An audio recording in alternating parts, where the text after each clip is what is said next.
Happy Showcase Sunday, everybody. It's hashtag Showcase Sunday. And wow, what a summary we've got this week from the most amazing Showcase Sunday interviewees who brought so much content, so much information for you all. And it's so important that we give you their top tips and give you a summary of what they want to highlight for the hospitality and tourism industry. So the first Showcase Sunday we have is the amazing Paul Foster. Now, Paul Foster is the Federation of Small Business, and he is in the Northwest. Great person with so much information and so many top tips for you. So over to you, Paul. Thanks, Alison. Yeah, great to see you. Thanks for the invitation to get involved in this. So my name's Paul Foster. I work for Federation of Small Businesses.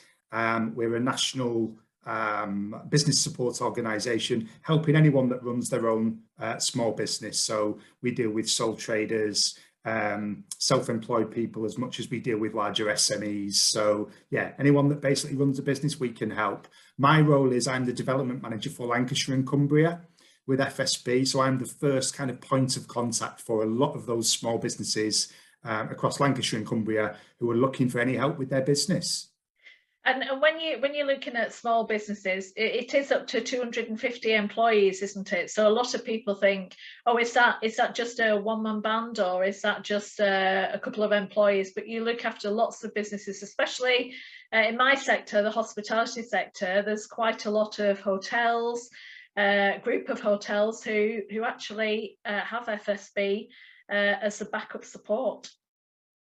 Yeah, absolutely. Yeah, particularly the smaller end of those types of sectors. We're very strong with those, so we do a lot to help them kind of in the efficient running of their business, if you like. So a lot of the kind of back office support that bigger businesses have in house, a lot of the smaller businesses won't have that. So we kind of plug that gap for them.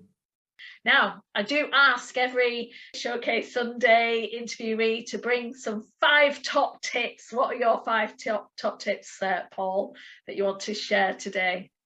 So the first one would be don't go it alone. And we say this to all small business owners, but there is a lot of support and advice out there through FSB, through other organisations. Even if you're running a small business, there's no need to think that you're in it on your own. There are plenty of people that can help you. So never feel that you have to struggle through a difficult time on your own. There are always people you can turn to for help and support. The second top tip would be network. I think networking, sometimes people think it's only if you're trying to sell things, but actually networking's brilliant for people in hospitality, because you can get to find out the issues that your fellow hospitality business owners might be experiencing. So you know, a problem shared is a problem halved, and you can understand how other people deal with certain issues, maybe find out who's the best provider in a certain area of where you might be looking to upgrade a service that you're getting. Lots of reasons to keep in touch with other people who, you know, they might be competitors in some ways, but they're also other people running a business. And I think you've got more in common than you've got to be worried about in terms of competition. So that would be the second tip around networking. The third tip would be try and find time to step back from the front line within your business occasionally. If you're running a small business, it can be really challenging, particularly when it's difficult to get staff. So there can be the temptation to try and do everything yourself in that business. Whilst that's good in some ways, it does take you away from focusing on running the business and driving it forward. So it can be really helpful just to yourself, your mental health and the future of your business, just sometimes just to take a half day and think, I'm just going to do a bit of blue sky thinking, a bit of planning around how I want my business to look in 12 months, 18 months. So try and find the time to do that. I know it's sometimes easier said than done, but it really gives you that peace of mind that you're on the right track with things, or gives you a way forward if you're having a bit of a difficult time. That would be the third tip. It's the best gift, that, and I do say to a lot of business owners, put time in your diary for CEO day or CEO half day, whatever that may be, because there's a lot of businesses right now, because there's a staffing crisis, are in a really, really, really horrific position in the fact that they are operators and they're not being business owners, they're actually being operators and actually working in the business, and they've got to take that time out for so many reasons. Absolutely, yeah, and that links nicely onto my fourth tip, which is around focus on what you're good at.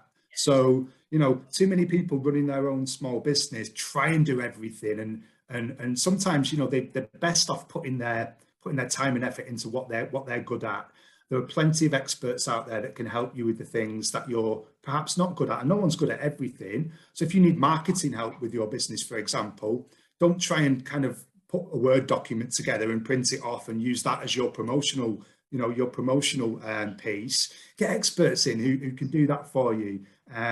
You know, shop around to make sure you're getting value for that, but don't feel you have to do everything yourself. People are there to help you, and I'm sure you'll find that you know, the time that you have to focus on the things that you are good at will be time best spent, and people's skills can be used really, really effectively in that way.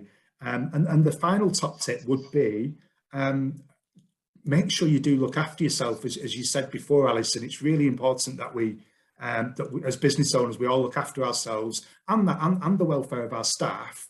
But you know, if you don't look after yourself, you could end up with a period away from your business, and who's going to run it then? So you've got to, you know, no one wants to burn out. There's a risk that people do burn out if they're working 24/7. You've got to take time to recharge your batteries to make sure that you've got the longevity in your business as well, and also that of your staff. So look after your staff, they'll look after the business, and things will look a lot rosier.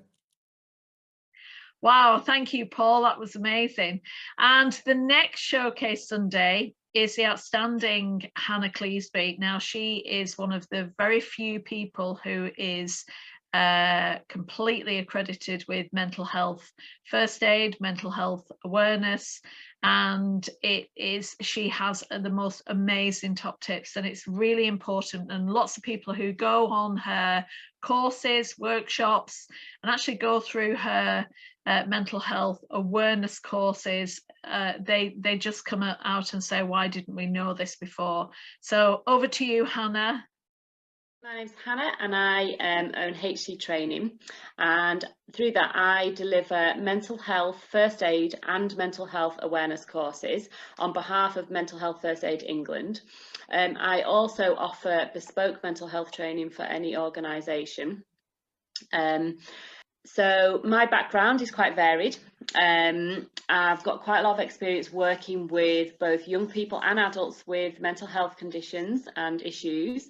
I'm actually a primary school teacher, and I'm currently on maternity leave, going back very, very shortly. I've also worked as an assistant psychologist, working with people with acquired brain injuries and helping them overcome their mental health conditions associated with those brain injuries. So I've got quite a lot of experience, and at the moment I'm delivering mental health training online, and it's really, really worthwhile because mental health is such an important topic and everybody has it, and we need to get that message out there and educate people so that the stigma and discrimination that still is associated with mental health starts to be reduced. Do you want my 5 top tips? I was just going to ask, have you got 5 top tips for me? I've got 5. Okay. To help and support anybody who's watching this now and can't obviously come straight to you, what are the 5 top tips that you can help and support them right now? So number 1 would be get talking. Have those conversations and just talk. It is so, so important.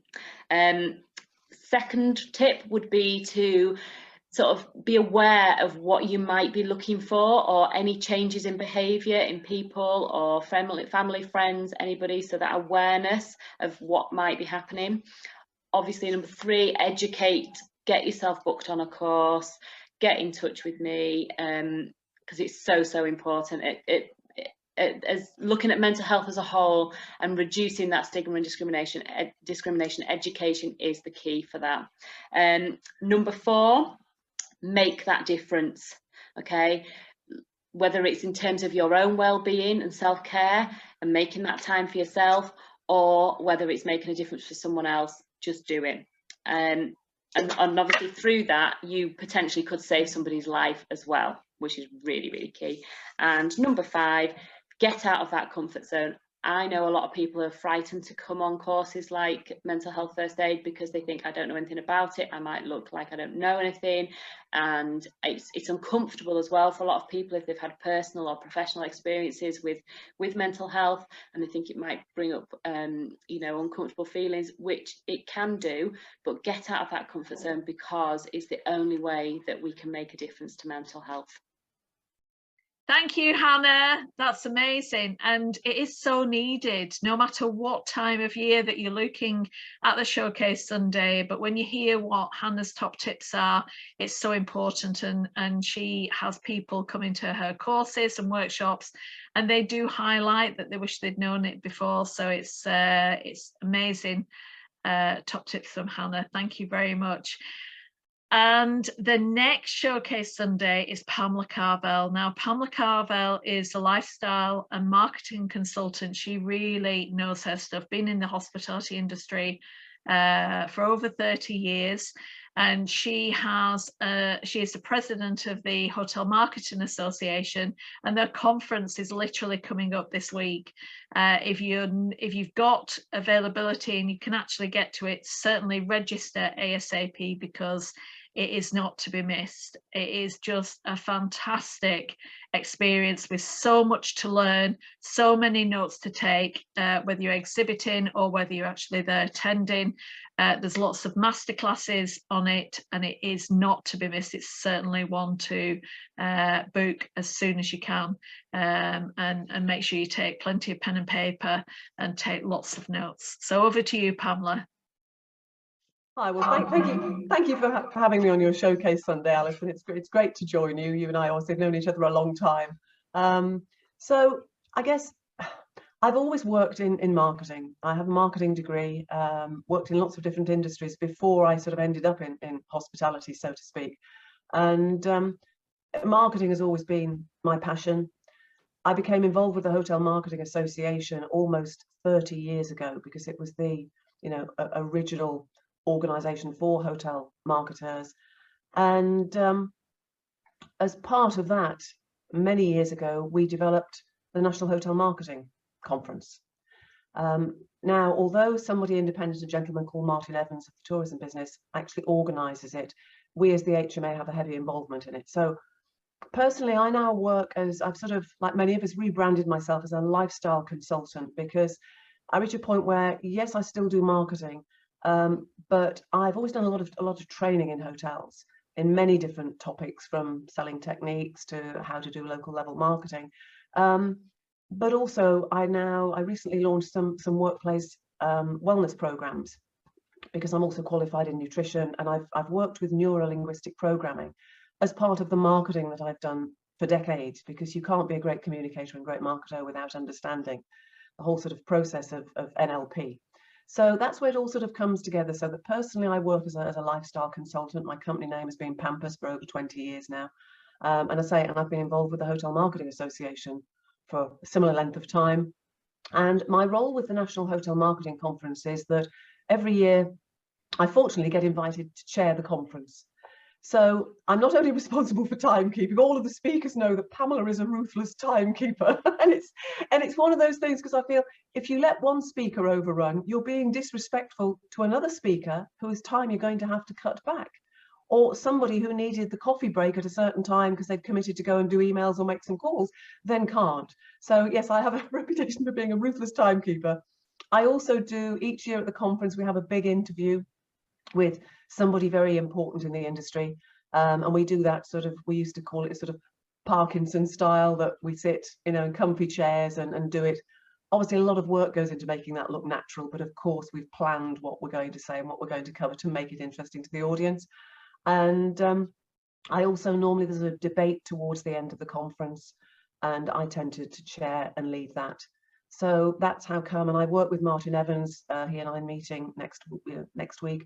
We always get together to go through to finely tune the content, because one thing, and the reason why the HMA endorses the conference is we do not allow speakers to sell. They are not allowed to sell. So even if you look and see that somebody works for a property management system, they will not be talking about their property management system in their presentation. We are, again, and I as the chair of the conference, ruthless about that. So slightly long-winded explanation, but obviously as I wear several hats, I thought it's important to explain and why I'm here to talk about the National Hotel Marketing Conference on this Showcase Sunday with you. It's an amazing conference, and why should people attend? I know why people should attend. It's a no-brainer for me, but why should people attend? What makes it unique to go to this conference above anything else? Okay, I mean, first of all, to tell everybody the date, it's happening on Thursday the 28th of April. It's a full-day conference. St George's Park is a great venue because it's near Burton-on-Trent. It's very central in the UK, so we do get hoteliers coming up from Cornwall, coming down from Scotland, you know, because if we don't want these things to be London-centric. Far too much, you know, is guilty of being London-centric. So it is the only hotel marketing conference. Since the day we started the conference 15, 20 years ago, there is no other hotel marketing conference. So if you're responsible for marketing in a hotel, you can't afford not to be here, because the value that the conference delivers is unbelievable. Many of the speakers share insights with us that they as agencies or experts have.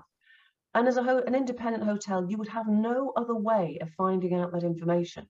So we will typically have somebody saying, right, this is what Google have got planned for the next couple of months. Now, you wouldn't find out about that till Google had actually done it. Whereas at the conference, you have the opportunity to hear somebody who works very closely with Google explaining not just what they've got planned, but how that could potentially impact your business and what you need to start doing now. So we're very proud of the fact that a lot of the speakers share insights with us that you simply wouldn't be able to gain anywhere else. We also have, the conference breaks down into seminars at 3 times during the day when you have a choice of 4 seminars. And some of those seminars are focused on specific market segments. So again, we have experts in those segments. So one of them will be on the weddings market, one will be on the MICE market, one will be on the staycation market. And we have people who are experts in those segments. So again, where else as an independent hotel would you learn about those sorts of things? You know, from people who are experts, but also what we do in those seminars, there will always be a hotelier talking alongside an expert. So every seminar has 2 people presenting, and that person typically will be from an independent hotel. So it will be totally relevant to you as an independent hotel. And we get many owners coming to the conference, you know, who ultimately have responsibility for marketing. They're not marketing professionals, but they have ultimate responsibility for the marketing. So they come along to learn as much as people say who are new to the hotel industry. Because the other thing I'd say is that makes the conference unique is some people are, say, new to a digital marketing agency that works in hotels. They come along to learn about the hotel industry because they know that over half of our speakers will be from hotels. So that combination makes it a very, very unique event. Added to which, obviously, Martin does an amazing job of securing sponsors for the conference, who then exhibit during the various coffee breaks and lunch break. And Martin ensures that those are companies who have something to add value to the people attending the conference. So again, they're not there to do a heavy sell. So you can learn almost as much in the coffee breaks by going and mixing with those people as you can actually during the formal sessions. So it's a very, I guess, intensive day. There's just, you know, your brain is being bombarded even when you pop for a coffee in a break thinking, wow, I've just learned so much. You go to a coffee break and you're going to be learning even more then. So I think those things also in terms of value for money, Alison, because it is a full day conference. And the full price for the conference is £245 per person plus VAT.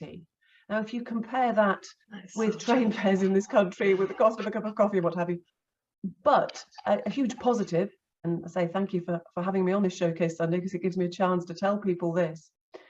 The Hotel Marketing Association at the moment, as we've all come out of COVID, is offering free membership for the HMA till the end of the year, so long as that person is the primary person responsible for marketing in that hotel. And of course, if you therefore join the HMA, there is a special members rate for the conference, which is £195 plus VAT. So you get a double benefit of the membership of the HMA, which gives you access to events without paying, gives you access to some of the hospital events, but it also will give you that reduced rate. So £195 plus VAT for a full day conference. I mean, it's just... And the information, the content. Yeah. I mean, there's the next thing that I always ask for Showcase Sunday is, what are your 5 top tips? And I'm thinking number 1 should be bring a large pen and paper. It's yes. Well, that was my number 2 rather than my number 1. Right, my number 1 tip is, because the conference at 3 points breaks out into seminars and you have a choice of seminars to attend, is plan in advance which seminars you want to attend. Research the speakers and research the companies or the hotels they represent to see which ones you'll benefit from. Sometimes it's quite sad on the day when people are wandering around because they still haven't decided which seminar to attend, and then they go and miss the first 5-10 minutes. So that would be my number 1 tip, is do your research into those seminars beforehand where you have that choice and decide which one you want to attend. Yes, next one is take loads of notes. Right, yes, whether it's in an old-fashioned big notebook or whether you're typing them on your iPad in whatever, but yes, take loads of notes. Third tip is also take lots of photographs of what appears on screen. We do eventually share the presentations online, but that takes time to pull together. So by the time you've gone back to the hotel and you're back in the reality of operating a hotel, you've forgotten things. So my third tip is to take photos, and even when you've taken them, put them on social media, because then you've got a reminder of why that was important to you. I find it very valuable if I quickly tweet a photo of something on screen and saying, I've just learned something amazing, right? You know, you need to know this when you're developing your next marketing promotion. So it helps to embed it in your own brain as well as a reminder for you. Third tip is to network like crazy during the breaks. Again, I know a lot of people come in twos to conferences, or you see somebody you know early on and you sit with them, you know, but the breaks all happen in what we call sort of the marketing avenue. And so, yes, the speakers also tend to stay for the whole day, because the conference is in St George's Park, which, you know, if we all go to London conferences and the speakers just pop from their office, deliver their 1 hour and go back to their office again. The beauty of St George's Park is that most of the speakers stay at the conference for the whole day and are happy for you to pick their brains during the coffee and lunch breaks. So network during those breaks. I know it's tempting to go off and pick up your emails and make a few calls, but you know, if you can try and absorb as much as you can, you're there to learn. So view those breaks as a further learning opportunity and a networking opportunity, not a chance to rush off and catch up on your emails. And then my 5th tip is to share what you've learned with the team when you get back to your hotel or office, because they need to know. One, you want to prove to whoever's, you know, if your general manager's approved you going to the conference, you want to show that you're delivering value because of what you've learned. Also, you're not likely to exclusively be responsible for the various areas of marketing or the various segments that you've learned about. So I always think you should then pull all those notes together, pull those photos together, whether it's at the morning meeting, or you actually put a time in the diary for later that week or the following week, to, with the team, explain to them things that really have, you know, fascinated you, that you've learned from, and how you think that should change the way the hotel does its marketing going forwards. So, you know, and I think if you, with those 5 things, you can really, really, really get amazing value out of the conference. Thank you, Pamela. How outstanding. And if you've not booked it already, make sure you get booked on to the Hotel Marketing Association conference. It is this week, so don't miss out. If you ask for this week, or if you've got somebody who go instead of you, if you can't make it, please book it on. It is certainly a great value for money for what you get at that conference. Unbelievable value. So thank you very much. And the next Showcase Sunday, we have Russell Walsh now with all the changes in food safety. This is a person to speak to. Here's a consultant, so that you're not worried. He literally makes it easy to understand, all about the calorific labelling, all about Natasha's Law, food allergens, and gives you so many top tips. So over to you, Russell. Hi guys, pleased to meet you this Sunday. Yeah, my name is Russell Walsh. I've just set up a company called Walsh Food Safety, consultancy. And reason why I've decided to do that is after a lifetime of dealing with the environmental health, over, I daren't say, but nearly over 3 decades. I ended up for the last 3 years actually working in local authority for the food team. And anyway, I've decided to set myself up with go on my own now and work as a consultancy, helping everybody out with what they're required to do. Be it anything to go from labellings to mock inspections, or the HACCPs, the all-important paperwork, or whatever else, or just to pretend, just to come in and say, hey, I'll do a pretend inspection, talk to you, not at you, talk with you, discuss everything with you, discuss what the environmental health look for, give you the inside secrets, and basically help you out, because no one wants to get a non-compliant score, and we don't want the social media backlash, which does happen these days massively. It's now hitting on now what I ask all my interviewees: what are your 5 top tips? Because that might be quite relevant right now of what they can do. And we'll get back to the other elements shortly. Alison, you could have asked me to come with about 50, and I would have probably, but I'd have ended up going off completely on a tangent about ways to run a business and everything else, and all the little top. I mean, you said it yourself, it's so easy to take your eye off the ball. Absolutely. And you end up, you're so stuck on that little hamster wheel. You're stuck on, you just day in day out, building your business up, looking after your customers. You're thinking ahead probably to your next. You're thinking ahead to your next menu, your next launch. What can you do? Do you want to do an offer? Can you afford it? Not. How's everything gone up so much?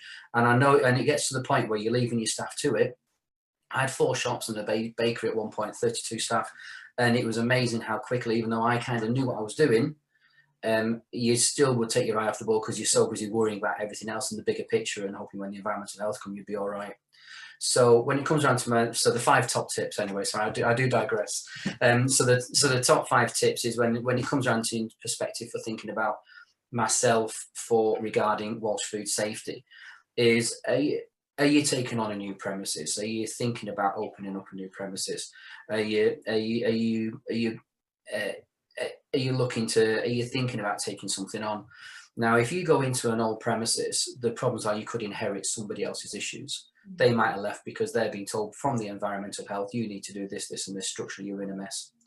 And you could be the point you walk in order to go and start. You just start off brilliant. That's fine. We'll see where we're at. And next thing you know, the environmental health walk in to see you when you take the place over, and you're absolutely in a quagmire because they're immediately going, right, well, this should have been done before.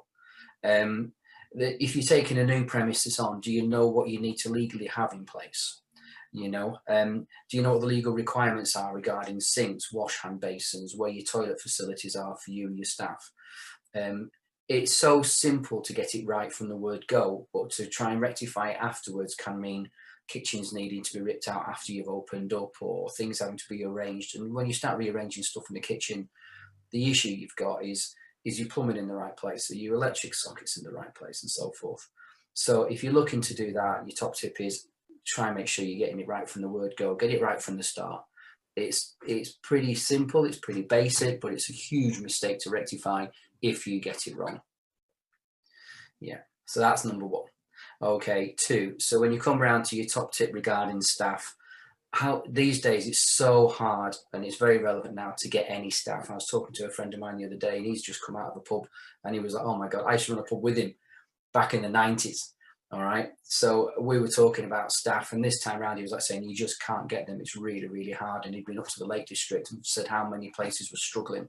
He said there was only 2 places we could get anything to eat because people just didn't have the staff. I think it was in Bowness.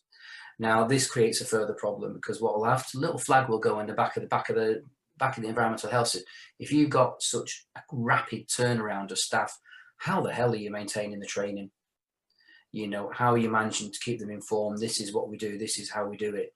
You know, where's the SFBB pack gone? It's probably gone to the back. If you've gone through 2 or 3 head chefs in the last 2 years, that SFBB pack will not be at the forefront of any head chef's priorities as to what he needs to be filling in. It'll have gone to the back of a shelf and be sat there probably with out-of-date staff on, out-of-date suppliers, out-of-date ingredients regarding your allergens. You know, no staff files will be up to date regarding the staff training. That's something you need to turn around and look to address as well. Menus, how often do you change menus? That's this top tip number 3, by the way. How often do you change menus? How often do you change ingredients? How many suppliers have gone bust and you started using somebody else? Have you kept up to date with all your ingredients lists regarding your allergens and your allergens matrix? Do you say you can do something gluten-free, but then actually your practices within the kitchen means that actually there's a serious risk of cross-contamination? Someone like myself, where I just try and avoid the old gluten because I just feel like I swallowed a baseball, it's fine. But for somebody who's actually got a proper celiac or an actual allergy there, that can be a serious issue, and it's a life-threatening issue, which is someone's getting it wrong. If you say you can do something free from, you need to make sure it really is free from. So are you entirely confident that anything you make which is free from completely is? And that goes down to your little spices. You might put a drop of something in and it might just say on that spice, on a bit of nutmeg or something, could contain nuts. If you haven't declared that, you can be in a serious amount of trouble. The chance of somebody actually falling ill from that is probably minimal, but however, you still need to double check because they are looking at allergens now when they're doing their inspections. Number 4, practices. I was in somewhere the other week, and what I was observing them when they were handling raw meats, but they had to wear gloves all the time, this member of staff. What are your practices like? Different staff come in, they've been in different places, they could have very bad habits, and you might not have had time to run it through them all, or you don't have time when you're busy trying to chuck out 30 covers. You know, have they actually, you trust somebody to do the job right, but without you being absolutely clear to them, this is how you do your job, you're not necessarily sure if they are doing it right. And that risk of cross-contamination is so simple to avoid. It's a classic case. Someone goes to the kebab shop, gets a kebab, thinks they've been poorly. It's nothing to do with the 12 pints of Stella and half a dozen Jaeger bombs they've had the night before. But they pick up the kebab and they get it probably not the meat, it's the salad, because someone's handled the salad after handling raw chicken. That's pretty much 99% of the time, that's where it comes from. And regarding practices, then regarding with the staff as well, they always know what to say, you know, but it's when you're observing them whether they actually do it or not. So those are something which can be of issue regarding how your staff operate within the kitchen. Number 5, structural. It might seem relatively simple, but all of a sudden the split becomes a hole in the floor, or a crack in the wall becomes a chasm. It's the things which you don't really see, you don't really think about all that much because you're just too busy working through it. How long does the hot water come through? It's a little nuance. How long does it take for the hot water to come through in your wash hand basin? So if your staff are handling raw meat with the hands, by putting a chicken on the grill or a steak on the grill, you got to wash it through. If it takes you, 30 seconds to a minute to get that hot water through, if you're if you're rushing, do you really turn around and wash your hands properly? So there's that level of when you look around, if it gradually starts to go around your structure, you don't notice it. But if you took pictures of before and after from like 1 year to 3 years later, you'd be like, oh my God, how did that happen? But this is what happens, you see, you're in there all the time, busy with your business. Environmental health looking there, a fresh pair of eyes, they'll walk in straight away and go, oh, what about this? What have you got for this to look at? How often do you maintain this? And you say, I'm struggling to pay the bloody wages of that man last month. Never mind, get the decorators in. I've been there and I understand it. But then after being with the environmental health for the last 3 years, I can understand where they're coming from as well. So somewhere in between, I can help you understand exactly what you need to do. So you've got an extra bonus giveaway tip, haven't you, Russell? Would you like to share that with us? Yeah, basically, don't leave it till it's too late. If you find yourself, don't get me wrong, if you find yourself in trouble, you need a bit of crisis intervention, give me a call. We can work through what there is and help you get anything set up, whether it's allergens practice or HACCPs. But, by the time the environmental health come in, they found something wrong, you're finding yourself in the mire. It would have been easier just a couple of weeks before to have had me in, and I could have pinpointed this. So it's just saved you all the hassle. And it's not massive amounts of money, is it? It's only, what is it? £250, and for that I come along, spend a couple of hours with you, more if necessary, run through what we need to do, and then you'll get a written report back as well, explaining everything that's legal, everything that's recommended, everything that you need to be doing in order to, you know, A, make food safely. So I'm sure you know how to do it, but you never know if someone's got their eye off the ball, and B, keep the environmental health at bay, and you can, you know, and keep your high score. Thank you very much, Russell. That was amazing. Great top tips with great information, keeping you online, and certainly take his offer. It's great value for money, and certainly worth considering to just really highlight what you can improve on right now within your organisation. And if you're looking for different parts of the country, certainly get in touch with Russell, because if he can't potentially help you, he'll certainly put you in touch with somebody who can. So thank you very much. So that's our Showcase Sunday summary this week. Amazing top tips, amazing summary of some incredible people who are helping our industry, but who are actually giving you lots of information that's easy to implement. So thank you very much to everyone who joined me on the Showcase Sunday. And may I wish you a happy Sunday and a happy weekend. Take care. Thank you. Bye-bye.